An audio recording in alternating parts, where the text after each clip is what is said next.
الحمد لله رب العالمين والصلاة والسلام على سيد الأنبياء والمرسلين أما بعد فقد قال الله تبارك وتعالى في القرآن الكريم أعوذ بالله من الشيطان الرجيم بسم الله الرحمن الرحيم لا ريب فيه هدى للمتقين صدق الله العظيم وصدق رسوله النبي الكريم۔ سچا ہے ہمارا مالک اور سچا ہے ہمارا خالق کہ سوا اس واحد و یکتا کے کوئی عبادت کے لائق نہیں، اور سچے ہیں اس کے پیارے حبیب صلی اللہ علیہ وآلہ وسلم کہ ایمان ملا ان کے صدقے، قرآن ملا ان کے صدقے، یہ رمضان ملا ان کے صدقے، رحمان ملا ان کے در سے، وہ کیا ہے جو ہم نے پایا نہیں۔ ناظرین اکرام، آپ پروگرام دیکھ رہے ہیں فضائل رمضان، جو رمضان المبارک میں ARYQ ٹی وی پہ آپ کا اور میرا گفتگو کا سلسلہ ہے۔ اس مہینے کو، رمضان المبارک کے مہینے کو، جہاں ماہ رمضان کہا جاتا ہے، جہاں ماہ سیام کہا جاتا ہے، روزوں کا مہینہ، جہاں ماہ غفران کہا جاتا ہے، بخشش کا مہینہ، وہیں اس مہینے کو ماہ قرآن بھی کہا جاتا ہے، قرآن کا مہینہ۔ اس کی ایک تو وجہ یہ ہے کہ اللہ کریم قرآن کریم میں فرماتا ہے کہ ہم نے رمضان المبارک میں قرآن کا نزول فرمایا، اس مہینے میں قرآن نازل ہوا، اور اس کی ایک وجہ یہ بھی ہے کہ اس مہینے میں عبادات کا اجر کئی گنا بڑھا دیا جاتا ہے، کئی گنا بڑھا کے نامہ اعمال میں مرتب کیا جاتا ہے۔ اور حضور علیہ السلام کی حدیث ہے، صحیح حدیث ہے، میرے آقا علیہ السلام ارشاد فرماتے ہیں میرے امت کی سب سے بڑی عبادت، سب سے افضل عبادت قرآن کی تلاوت کرنا ہے، قرآن کی تلاوت کرنا ہے۔ تو یقیناً ماہ رمضان کی عبادات میں ایک بہترین عبادت قرآن کی تلاوت کرنا ہے، اور اس میں ہر طرف قرآن کی بہار آئی ہوتی ہے۔ ہم نے دیکھا ہے اس میں جس گھر میں جائیں قرآن کی تلاوت ہو رہی ہوتی ہے، قرآن کی تلاوت ہو رہی ہوتی ہے۔ مساجد میں مسلمان اکٹھے ہو کے تراویح میں قرآن سمجھتے ہیں، تراویح میں قرآن سنتے ہیں۔ قرآن کی تلاوت میں مزید اضافہ کیجئے، اور رمضان میں جہاں قرآن سنیے وہاں قرآن کے بتائے ہوئے اسلوب پہ زندگی گزارنے کا نیت بھی کیجئے اور پکا ارادہ کیجئے۔ حضور علیہ السلام کی یاد رکھیے گا، اللہ کریم نے حضور کی امت کو سب امتوں میں اونچا مقام عطا فرمایا ہے۔ جیسے اللہ کریم نے حضور علیہ السلام کو تمام انبیاء کی بنسبت سب سے زیادہ شرف عطا فرمائے ہیں، ایسے حضور کی امت کو اللہ نے ساری امتوں کی بنسبت سب سے زیادہ شرف عطا فرمائے ہیں۔ اتنے شرف عطا فرمائے کہ نبی اور رسول افضل ہونے کے باوجود دعا مانگا کرتے، یا اللہ ہمیں حضور علیہ السلام کا امتی بنا دے۔ اور حضور کی امت کو اللہ نے جتنے شرف عطا فرمائے ہیں، حضور فرماتے ہیں ہر چیز کا کوئی نہ کوئی شرف ہوتا ہے جس پر وہ فخر کرتا ہے۔ حضور فرماتے ہیں میری امت کا شرف قرآن ہے جس پہ میری امت کو فخر کرنا چاہیے،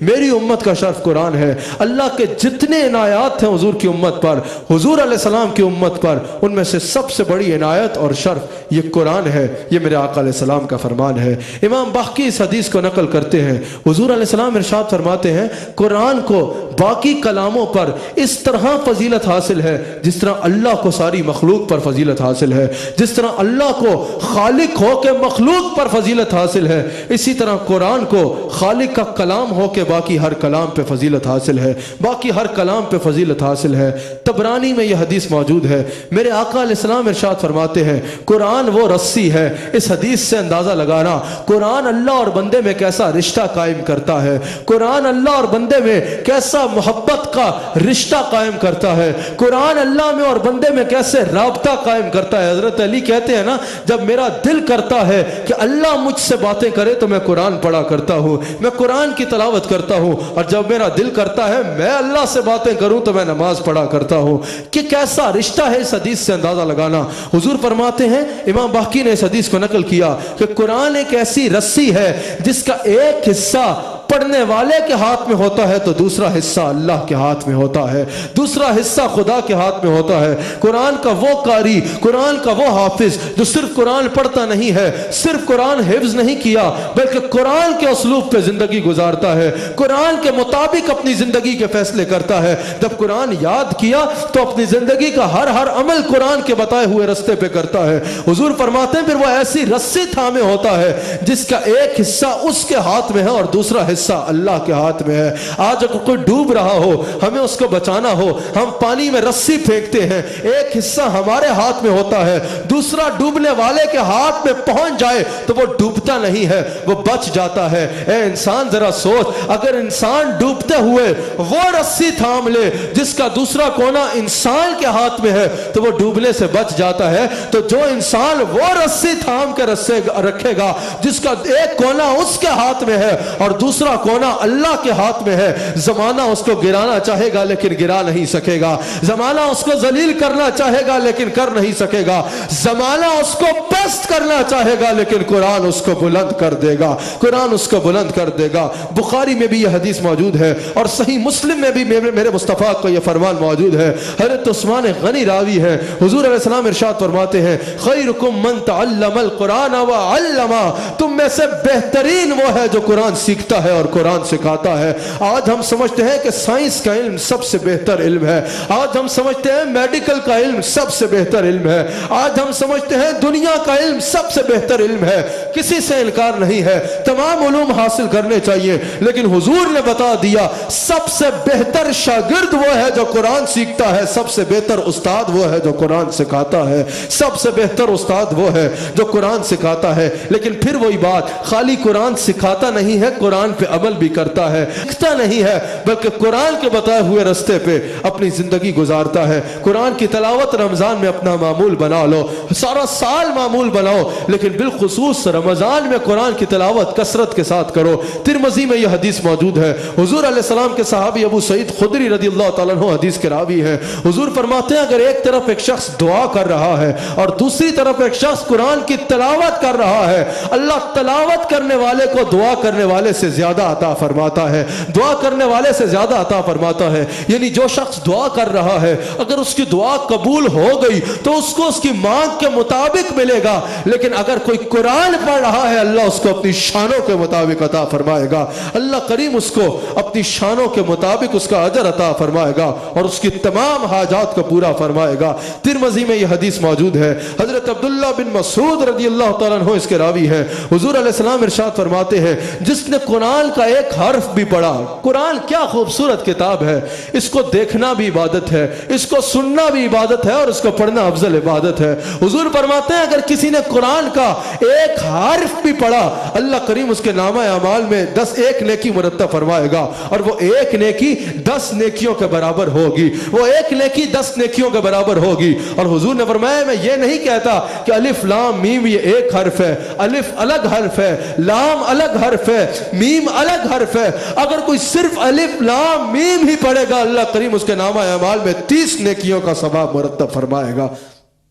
30 نیکیوں کا ثواب مرتب فرمائے گا. حضور علیہ السلام ارشاد فرماتے ہیں, حضور علیہ السلام ارشاد فرماتے ہیں. اچھا بعض ہمارے لوگ ایسے ہیں, بالخصوص ہمارے دیہاتوں میں زیادہ ایسا ہوتا ہے, لوگ قرآن صحیح سے پڑھ نہیں پاتے, اٹک اٹک کے پڑھتے ہیں, پھر شرمندہ ہوتے ہیں کہ بھئی ہم تو قرآن پڑھ ہی نہیں پاتے اس لیے کم تلاوت کرتے ہیں, لوگوں کے سامنے تلاوت نہیں کرتے. کیا اتنا کریم رب ہے, وہ اٹک اٹک کے پڑھنے والا شرمندہ ہو رہا ہوتا ہے میں قرآن صحیح سے پڑھ نہیں رہا, اور جو ماہر ہوتا ہے وہ تیزی سے قرآن پڑھتا ہے. حضور علیہ السلام ارشاد فرماتے ہیں جو قرآن کا ماہر ہے اس کے لیے بہت اجر ہے, اس کے لیے اور بے شمار اجر ہے, جو اٹک اٹک پڑھنے والے کے لیے نہیں ہے اس کے لیے اور بے شمار اجر ہے ماہر کے لیے. لیکن اس حدیث میں فرماتے ہیں حضور ایک قرآن کا ماہر ہوتا ہے جو تیزی سے صحیح سے قرآن پڑھ لیتا ہے, اس کے لیے ایک اجر ہے, اور ایک بندہ ہوتا ہے اس کو صحیح پڑھنا نہیں آتا, پڑھنے کی کوشش کرتا ہے, اٹک اٹک کے پڑھ رہا ہوتا ہے, اللہ اتنا کریم ہے اٹک اٹک کے پڑھنے والے کو 2 اجر عطا فرماتا ہے,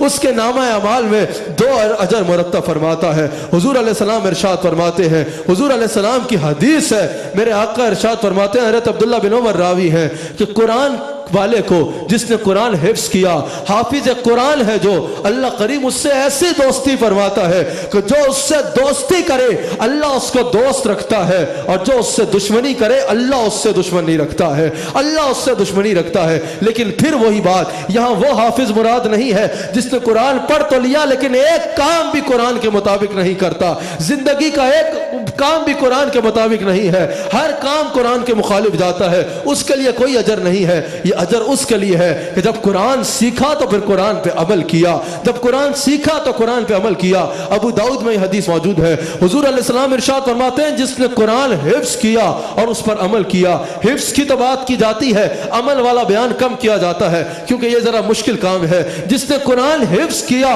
اور اس پہ عمل کیا، اس کے والدین کو اللہ کریم قیامت کے دن نورانی تاج عطا فرمائے گا، اور اس تاج کی روشنی اس سورج کی روشنی سے زیادہ ہوگی جس کی روشنی تمہارے گھر میں آیا کرتی ہے۔ ناظرین اکرام، میں تو یہ پڑھ کے میرا دھیان کہیں اور چلا گیا، میں تو یہ سوچنے لگ پڑا حافظ قرآن کے والدین کے سر پہ ایسا تاج آئے گا تو صاحب قرآن کے والدین کی عزت کا عالم کیا ہوگا، صاحب قرآن کے والدین کی عزت کا عالم کیا ہوگا۔ اللہ کریم حضرت عبداللہ رضی اللہ تعالیٰ عنہ اور حضرت سیدہ آمنہ سلام علیہا کے صدقے سے ہم سب پہ اپنی رحمتوں کا نزول فرمائے۔ ان کو ہماری دعا کی ضرورت نہیں ہے لیکن اللہ کریم ان کے درجات کو بلند فرمائے۔ ان کے لیے دعا کرنا یقیناً ہمارے لیے بلندی درجات کا سبب بنے گا، ہمارے لیے بلندی درجات کا سبب بنے گا۔ ابو داؤد میں میرے آقا کا فرمان موجود ہے، حضور علیہ السلام ارشاد فرماتے ہیں قیامت کے دن قرآن پڑھنے والے سے کہا جائے گا کر تلاوت قرآن کی جیسے تو دنیا میں کرتا تھا، تیری آخری منزل وہ آیت ہوگی جو تو تلاوت کرے گا،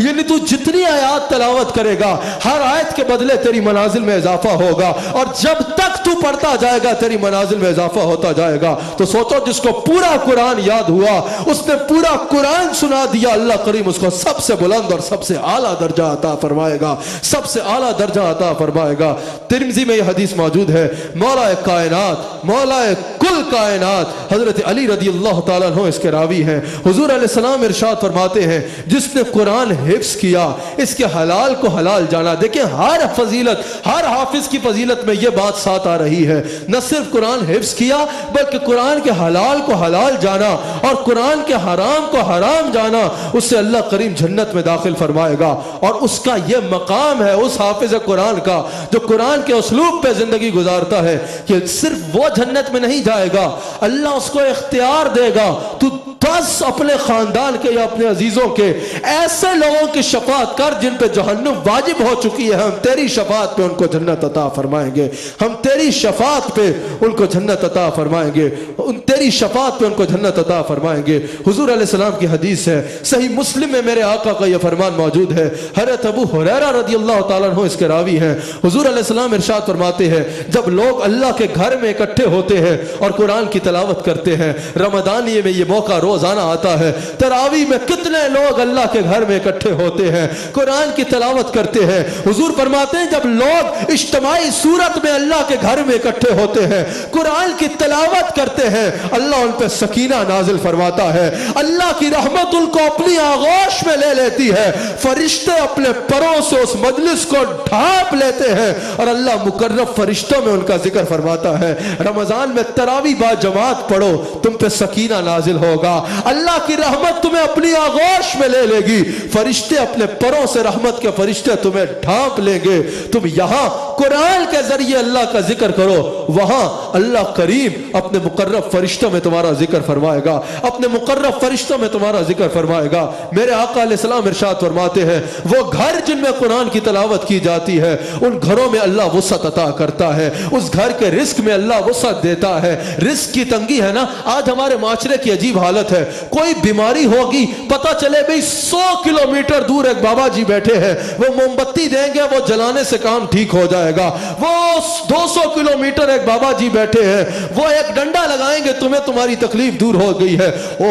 400 کلومیٹر دور تو ایک ایسا بابا ہے جو پتہ نہیں کیا کرے گا، بیماری نظر ہی نہیں آئے گی۔ ہم بھاگتے ہیں، مال خرچ کرتے ہیں، وہاں پہنچ بھی جاتے ہیں، کام بھی کرا لیتے ہیں، سب کرا لیتے ہیں، لیکن گھر میں قرآن پڑھا ہے، اللہ فرما رہا ہے قرآن شفا ہے، رزق میں وسعت چاہیے قرآن پڑھو، قرآن سے رزق میں وسعت آئے گی، زندگی میں وسعت چاہیے قرآن پڑھو، زندگی میں وسعت آئے گی، دلوں میں وسعت چاہیے قرآن پڑھو، دلوں میں وسعت آئے گی۔ حضور فرماتے ہیں جس گھر میں قرآن پڑھا ہو جاتا ہے فرشتے اس گھر میں حاضر ہوتے ہیں اور شیاطین وہاں سے بھاگ جاتے ہیں۔ میں نے جو حدیث پہ تبصرہ کیا اس سے مراد یہ نہیں ہے کہ انسان اللہ والوں کے پاس نہ جائے، اللہ والوں کے پاس جائے، اللہ والے موم بتیاں جلانے کو نہیں دیتے. اللہ والے قرآن کی آیت کے وظیفے دیتے ہیں. اللہ والے ڈنڈے نہیں مارتے, اللہ والے بدعات نہیں کرتے, بلکہ اللہ والے قرآن پڑھ کے دم کرتے ہیں. اللہ والے قرآن پڑھنے کی تلقین کرتے ہیں. اللہ والے قرآن کی تلاوت کے وظیفے بتاتے ہیں. اور اللہ والے